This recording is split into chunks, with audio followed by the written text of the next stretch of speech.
오늘 말씀의 제목은 성전을 회복합시다 라는 말씀의 제목으로 함께 은혜 나누려고 합니다. 신약 본문의 배경을 보면 유대인의 가장 큰 명절이 있습니다. 6월절이 되면 성전이 있는 예루살렘에는 국내외에 있는 많은 사람들이 몰려와서 정말로 예루살렘에는 인산인해를 이루었습니다. 역사가들의 말에 의하면 적어도 이때 한 300만 명 정도가 모였다고 이야기하고 있어요. 이스라엘 사람들은 하나님 앞에 나올 때요, 빈손 들고 나오지 않고 반드시 그들은 무엇을 준비했냐? 재물을 가지고 하나님 앞에 나왔다는 것입니다. 범죄한 인간이 하나님 앞에 나갈 수 있는 매체로 꼭 재물을 들고 나갔다는 것입니다. 오늘날 저와 여러분도 하나님 앞에 나올 때 빈손 들고 나오지 아니하고 하나님께서 우리에게 베푸신 은혜에 감사하여서 정성껏 구별하여서 하나님 앞에 예물을 드릴 수 있는 저와 여러분이 되어야 될 것입니다. 이렇게 절기를 지키기 위해서 이 수만 명의 사람들이 드리는 소와 양의 숫자 몇 마리나 된다고 생각하세요? 이 6월절 절기에 예루살렘의 국내에서 모여드는 3만 명 정도의 이 숫자가 하나님 앞에 소, 양 이런 제사를 드리는 게 약 30만 내지는 40만 정도가 된다고 합니다. 예루살렘 가까이서 오는 사람들은요, 재물을 끌고 올 수가 있습니다. 그러나 어떻습니까? 멀리 이국 땅, 타국 지역에서 외국에서 오는 사람들은 소나 양을 끌고 올 수가 없습니다. 그 멀리에서 어떻게 소나 양을 예루살렘까지 끌고 올 수 있겠습니까? 그래서 그 먼 지역에서 있는 외국인들이 소나 양을 끌고 올 수 없기 때문에 그들의 번거로움을 봐주기 위해서 이제 재물을 이방인의 뜰에서 구입할 수 있도록 허락했습니다. 하나님은 아무리 가난한 사람이라고 할지라도 하나님 앞에 나와서 예배할 수 있도록 하셨는데 소나 양 대신에 값싼 비둘기를 제물로 드릴 수 있도록 하셨습니다. 자, 소나 양은 너무나 가격이 있기 때문에 가난한 사람들은 소나 양을 살 수가 없어요. 그래서 가난한 사람들은 비둘기를 제물로 드릴 수 있도록 허락하셨다는 거죠. 예수님께서 예루살렘에 가셔서 먼저 성전에 들리셨는데 이방인 뜰에서 뭐하고 있었어요? 제물을 팔고 전하는 환전하는 모습을 보십니다. 그리고 오늘 본문의 말씀 보니까 진노하셨다는 거예요. 그래서 오늘 주님께서 왜 그러셨는지, 하나님께서 성전을 세우신 이유가 무엇인지, 성전에 대한 성도의 자세는 어떠해야 하는지를 본문 중심으로 성전 회복을 위해라는 제목으로 한번 저와 여러분들이 은혜 나누고자 합니다. 첫째는 성전을 세우신 하나님의 뜻을 알아야 할 것입니다. 족장 시대에는 족장들 중심이 되어서요, 가정에서 가족과 더불어 제단을 쌓았습니다. 각 가정에서 하나님 앞에 예배를 드렸다는 거예요. 아브라함은 가는 곳마다 하나님 앞에 제단을 쌓았습니다. 그리고 그곳에서 예배를 드렸습니다. 제사를 드렸다는 거예요. 하나님 앞에. 이 예배를 드릴 때, 하나님 앞에 제사를 드릴 때 피의 희생이 있었다는 것입니다. 하나님께서 나타나야 하나님의 임재가 있었습니다. 율법 시대에는 성막과 성전에서 제단을 쌓았고 포로 시대 이후에는 성전과 회당에서 예배를 드리게 되었습니다. 신약 시대 이후로는 어떻습니까? 저와 여러분들은 교회로 불리워지는 바로 교회에서 하나님 앞에 예배를 드리는 것입니다. 하나님께서는 성전을 세우신 뜻이 무엇인지 구약 본문을 통해서 오늘 보여주고 있습니다. 그렇습니다. 포로 시기의 예언자 에스겔은 성전 문지방에서 흘러나오는 물의 비전을 보았습니다. 구약의 에스겔 47장 1절 말씀을 보면은 그가 나를 데리고 성전 문에 이르시니 성전 앞면이 동쪽을 향하였는데 그 문지방 밑에서 물이 나와 동쪽으로 흐르다가 성전 쪽으로 바로 제단 남쪽으로 흘러내리더라 라고 성경에 기록되었습니다. 물은 무엇을 의미하고 있습니까? 물은 생명이요. 물은 또 풍요의 상징이기도 합니다. 그래서요, 물가나 신학가에 심기은 나무가 어떻습니까? 늘 푸르릅니다. 물된 동산, 샘 곁에 심긴 무성한 가지, 다 물과 관련된 축복입니다. 사랑하는 여러분들이요, 에덴 동산의 풍요는 동산인 것과 그곳에 4개의 강 근원이 있기 때문입니다. 그 4개의 강 근원이 무엇입니까? 비송강, 기용강, 히데겔강, 유브라데강. 이 4개의 강은 아주 큰 강으로 바로 이 복의 근원이, 축복의 근원이죠. 에덴 동산이 풍요롭게 한 그런 풍요의 근원이 되었다는 것입니다.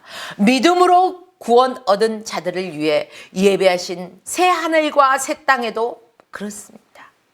이곳이 낙원인 이유는 어린 양 보좌로부터 흘러나오는 생명수의 강이 흐르기 때문입니다. 그 강 좌우에는 생명나무가 있습니다. 처음 성전에 흘러나오는 물은 스며 나올 정도로 아주 작았습니다. 그러나 이 물이 동쪽으로 향하여 흘러갈수록 후에는 헤엄쳐 건너야 할 정도로 충만하여져서 엄청난 강물을 이루었습니다. 사랑하는 여러분들이요, 바로 하나님께서는 성전을 통하여 세상을 살리기를 원하십니다. 그러므로 저와 여러분들은 이 성전에 나와서 하나님의 말씀을 듣고 또한 하나님을 찬양하고 또 하나님 앞에 기도하면서 성령 충만받아서 어떻게 할까요? 세상에서 빛과 소금의 역할을 감당하라는 것입니다. 여러분은 이미 빛과 소금이기 때문에 나가서 감당해야 됩니다. 바로 하나님께서 성전을 통하여 세상을 살리기를 원하셨다는 이유입니다. 강물이 생명을 살리는 것처럼 하나님의 말씀, 하나님의 복음, 성령의 은혜가 바로 죽은 자를 살리는 줄 믿습니다. 질병을 치유합니다. 어두움을 빛으로, 절망을 소망으로, 원망을 감사로, 두려움을 평안으로, 저주를 축복으로 바꾸는 역사가 일어날 것입니다. 성전에서 흘러내리는 도도한 강물이 흘러가자 이 일이 어떻게 일어납니까? 본문 6절과 7절 말씀, 이 강물이 동방을 향해 흘러갑니다. 그런데 그곳은요, 바로 어디입니까? 사막이요, 광야입니다. 이 유대 광야 한가운데로 물길이 흘러가자 강 좌우에 나무가 심히 자라기 시작합니다. 심히 많이 자란다는 거예요. 저희가 차를 타고 이렇게 다니다 보면은요, 호수나 강 주변에 보면은요, 나무가 더 무성하게 자라는 것을, 더 푸르르게 자라고 더 울창한 숲을 이루는 것들을 볼 수가 있을 것입니다. 사랑하는 여러분들이요, 사막에 샘이 넘쳐 흐르기 시작하면 무엇이 피하는가? 꽃이 피어. 사막에 샘이 넘쳐 흐르리라. 바로 사막에 샘이 넘쳐 흐르면 꽃이 피기 시작한다는 것입니다. 하나님의 은혜를 받은 인생이 이렇다는 것입니다. 사막처럼 바로 메말라버린 우리의 인생에 울창한 숲과 같은 인생이 되어진다는 것입니다. 그러므로 저와 여러분들이 메말랐던 우리의 심령이 바로 성령의 은혜가 충만하여서 울창한 숲과 같은 인생, 풍성한 인생, 하나님의 은혜가 차고 넘치는 그러한 인생으로서 살아가시면서 모든 것을 평안함으로 또한 감사로 소망을 가지고 어두운 가운데 빛을 비추는 복받은 자의 인생을 살아가십시오. 이렇게 하나님의 은혜의 역사는요, 예전에도 그렇고 지금도 그렇고 흐르고 흘러갑니다. 그 물에 여러 종류의 고기들이 살게 되고 고기가 많으니까 어부들이 몰려들기 시작합니다. 고깃배가 많아지고 그 물을 쳤는데 엔게디에서 에네글라임까지 빽빽하게 그물을 칩니다. 자, 바다 주변에 시들지 않고 사시사철 다달이 온갖 열매 맺는 과일로 풍성합니다. 여러분 한번 생각해 보십시오. 과일 잎사귀는 약초가 됩니다. 하나도 버릴 것이 없이 나무들이, 버릴 것 없는 나무들이 된다는 것이죠. 하나님은 성전을 통해서 세상을 살리기 원하고 계십니다. 에스겔을 통해 이 비전을 보여주셨습니다. 우리 모두 하나님께서 성전을 세우신 뜻을 바로 알고 하나님께 쓰임받는 의로운 하나님의 백성으로 살아가실 주의 이름으로 축복합니다. 둘째는 예수께서 성전을 보시고 진노하시는 까닭을 알아야 됩니다. 왜 예수님께서 이처럼 성전을 보시고 진노하셨을까? 신약성경 본문 마태복음 21장 12절로 13절 말씀을 보십시오. 예수께서 성전에 들어가서 성전 안에서 매매하는 모든 사람들을 내어 쫓으시며 돈 바꾸는 사람들과 상과 비둘기 파는 자들의 의자를 둘러 엎으시고 그들에게 이르시되 기록된 바 내 집은 뭐 하는 집이라고 했어요? 기도하는 집이라는 것입니다. 내 집은 기도하는 집이라 일컬음을 받으리라 하였거늘 너희는 강도의 구려를 만들었도다. 이렇게 말씀하셨습니다. 예수께서 나타나시고 예수께서 나귀를 타시고 예루살렘에 입성하셔서 5일간의 사역을 마치시고 골고다의 길로 가시는데 먼저 주님은 어디를 들리셨어요? 바로 성전에 들어가서 그 안에서 매매하고 장사하는 자들의 성전에 내쫓치는 바로 성전 정화, 성전을 다시금 회복시키는 그러한 일을 하셨습니다. 돈 바꾸는 환전하는 상인들도 재물용으로 쓰이는 비둘기 파는 자들과 의자 둘러 엎으시고 바로 기도하는 집을 강도의 구렬로 만들지 말라고 그들에게 책망하셨던 것입니다. 본문의 배경을 보면은 예루살렘에는 성전에 4개의 뜰이 있습니다. 맨 위에 뜰은요, 성전 건축 지성소, 성소가 있는 그런 뜰. 이것은 무슨 뜰입니까? 제사장의 뜰이다 이렇게 말하고 있습니다. 이보다 한층 아래 뜰은 유대인 남자들로서 이 뜰에 들어가면 장정 20여 명이 여닫는 청동제 문인 니가놀 문을 통해 들어가는 뜰입니다. 그 다음에 한층 또 내려가면은 유대인 여자들이 미문으로 출입합니다. 제일 낮고 이렇게 넓은 뜰이 있는데 이방인 뜰입니다. 바로 여기에서 소, 양, 비둘기 등의 제물로 쓰이는 짐승과 성전세를 내기 위해 환전 행위가 이루어지고 있습니다. 처음에 의도는 좋았습니다. 멀리 이국에서 오는 순례자들의 편의를 제공하기 위했기 때문에 이것은 허락된 것이었습니다. 그런데 왜 예수님께서 이들을 내어 쫓으셨습니까? 왜 예수님께서 진노하셨습니까? 문제는 바로 이들이 폭리를 취한 데 있습니다. 성전 밖에서 살 수 있는 값에 몇 배? 10배 이상을 받았다고 합니다. 저희들이 여름에 휴가철에 보면요, 관광지에 가면은요, 평상시 금액보다 몇 배 비싼 것을 볼 수가 있죠. 아, 이거 바가지 요금이라고 하지 않습니까? 언제부터 이런 게 있었나 했더니 바로 성경에 보니까 유월절을 지키기 위해서 예루살렘 성전을 향해 나오는 이들이 빈손 들고 나오지 아니하고 하나님 앞에 양과 소와 비둘기를 가지고 나와서 하나님 앞에 제사하며 예배하는 것을 편리를 돕고자 하는 이렇게 매매할 수 있게 허용해 주었는데 이때부터 바로 폭리가 시작되었다는 것입니다. 한두 배가 아니에요. 바로 10배 이상의 폭리를 취했다가니 이런 사람은 뭐라고 얘기해야 되죠? 뭐라고 말하지 않아도 여러분들께서 더 잘 아실 것입니다. 이렇게 비싼 값을 주고 여기에서 살 수밖에 없었던 것은 밖에서 사오는 재물들은 검사관의 검사를 다 거쳐야 돼요. 그런데 숫자 맞고 통과되지 않는 게 일수예요. 그렇기 때문에 성전세도 반세계는 은하로 원래 6월절 전까지 지방납세소에 내야 하는데 그때 내지 못한 사람들을 위해 마련되었다는 거죠. 당시 환전수수료가 노동자들의 반나절의 노임에 해당하는 폭리를 취해 여기에서 얻어지는 이익금을 대부분의 누가 가져갔을까요? 성전지기와 대제사장들에게 돌아갔다는 것입니다. 이 때문에 예수님께서 바로 성전에서 매매하는 행위를 강도의 구렬이라고 바로 분노하셨다는 것입니다.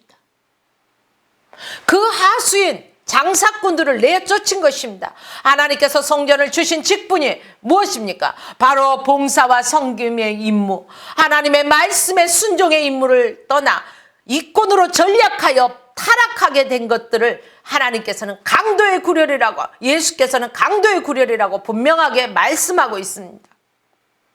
성전이 타락하면 어떻게 되겠습니까? 성전이 타락하면 하나님의 말씀이 바로 선포될 수가 없습니다. 하나님의 말씀이 바로 선포될 수가 없다면 은혜의 역사, 생명을 살리는 역사가 일어날 수가 없다는 것입니다. 성전이 그 역할을 감당하지 못하기 때문에 예수님의 진노가 있다는 것입니다. 사랑하는 여러분들이 오늘날도 마찬가지입니다. 수많은 교회가 있지만 이 교회 안에서 이 강대상 위에서 바로 하나님의 말씀이 온전히 선포되어져야 되겠는데 그래야만이 하나님의 역사가 일어납니다. 생명을 살리는 역사가 일어납니다. 성령의 역사가 일어납니다. 그러나 수많은 교회들의 세상과 타협하고 자기의 지식적인 거고 경험적인 것들을 적당하게 섞어서 바로 해석하고 이렇게 하기 때문에 성도들의 입맛에 맞는 그러한 말씀만 전하기 때문에 이 본질이 변하면 안 되는데 본질이 변하면은 성령의 역사는 일어날 수가 없고 본질을 변화해서 이렇게 말씀을 선포한다면은요, 그것은 할 수가 없는 것입니다. 바로 하나님의 말씀의 본질은요, 1.1획도 변해서는 안 됩니다. 온전한 하나님의 말씀의 본질을 우리는 정확하게 선포할 수 있어야 됩니다. 누구누구의 입맛에 맞는 설교 아닙니다.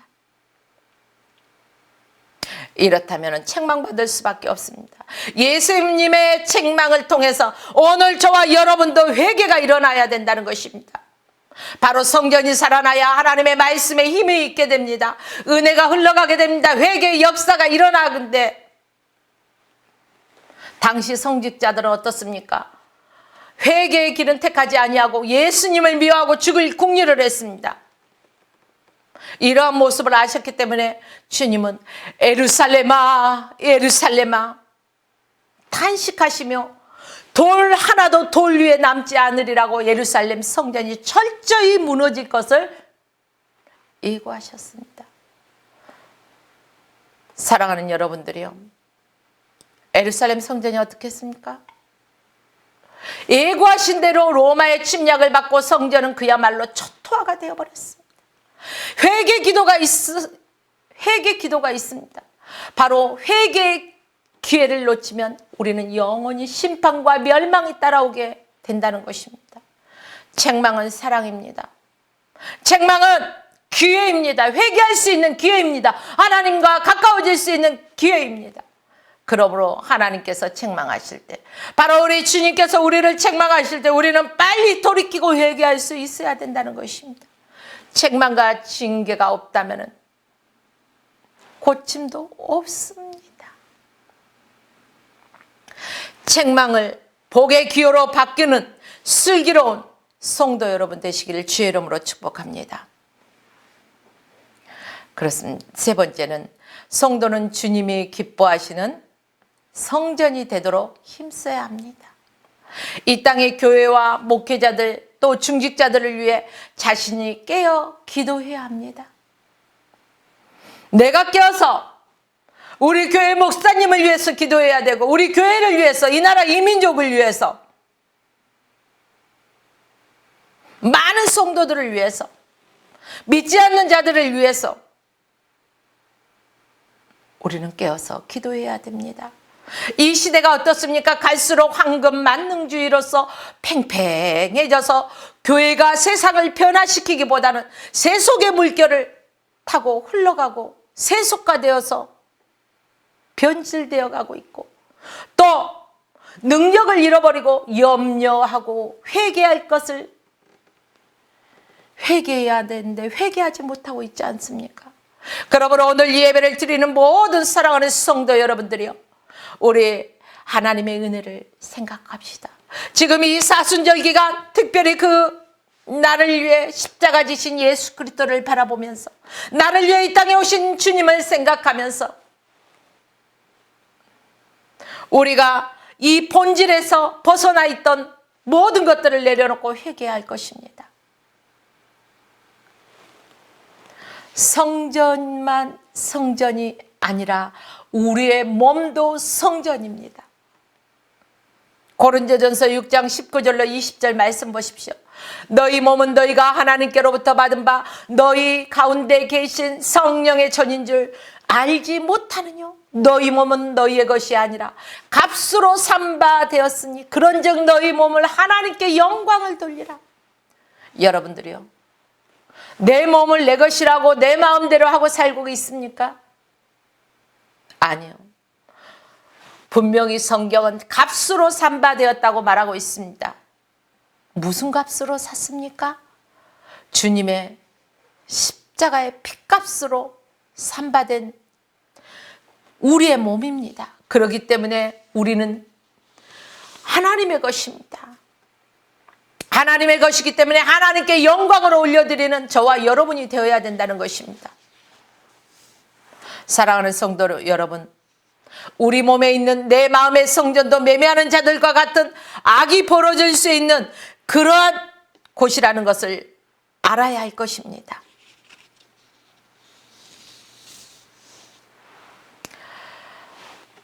자, 우리 마음속에 하나님을 모시고 하나님만 높이고 하나님께 영광 올려드리면서 하나님이 주인 되셔야 하는데 내 마음에 탐욕이 있고 내 마음의 권세를 탐하고 내 마음의 명예를 탐하고 내 마음의 세상과 연락을 취하는 것에 즐겨한다면은 바로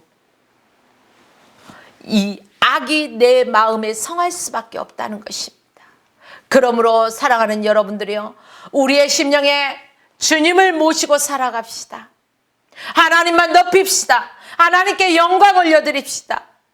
주님이 나의 주인 되셔서 나의 모든 것을 주장해 달라고, 주님이 기뻐하는 그러한 모습이 되게 해달라고, 주님 나를 붙들어 달라고 기도합시다. 사랑하는 여러분들이요, 우리는 우리의 모습을 바라보면서 회개하고 주님이 기뻐하시는 모습으로 바로잡지 못한다면 바로 예루살렘 성전처럼 하나님이 심판하실 길밖에 없다는 것을 분명히 알아야 할 것입니다. 성도가 가꾸어야 할 주님이 기뻐하시는 성전의 모습이 있습니다. 먼저는 기도하는 집으로 만들어져야 된다는 것입니다.